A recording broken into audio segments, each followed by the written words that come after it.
Almaniyada koalisiya hökuməti 6-18 yaş arası uşaqlar üçün yeni pensiya planı üzərində işləyir.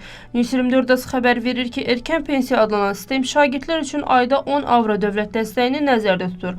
Bu 12 ildə 1440 avro edir. Yeni sistemlə fiziki şəxslər 18 yaşından sonra sistemə öz dəstəklərini də əlavə edə biləcəklər və bu gəlirlər vergidən azad ediləcək. Səlahiyyətlər bildiriblər ki, məqsəd təkcə qənaət deyil, həm də gənclərə erkən yaşda investisiya və maliyyə savadlılığını aşılamaqdır. Bununla belə sistemin təfərrüatları hələ də aydın deyil. Əmanətlərin necə və kim tərəfindən idarə olunacağı bəlli deyil. Onu da qeyd edək ki, Türkiyədə də uzun müddətdir ki, uşaqlar üçün fərdi pensiya sistemi tətbiq edilir. 0 yaşından başlayaraq uşaqların adına BES hesabı açılır və dövlət ödənilən vəsaitin 30% həcmində əlavə dəstək verir. Sistemə edilən dəstəklər və əldə edilən gəlirlər uşağın 18 yaşına çatana qədər valideyn nəzarəti altında toplanır. Bundan sonra müqavilə ilə uşağa verilir.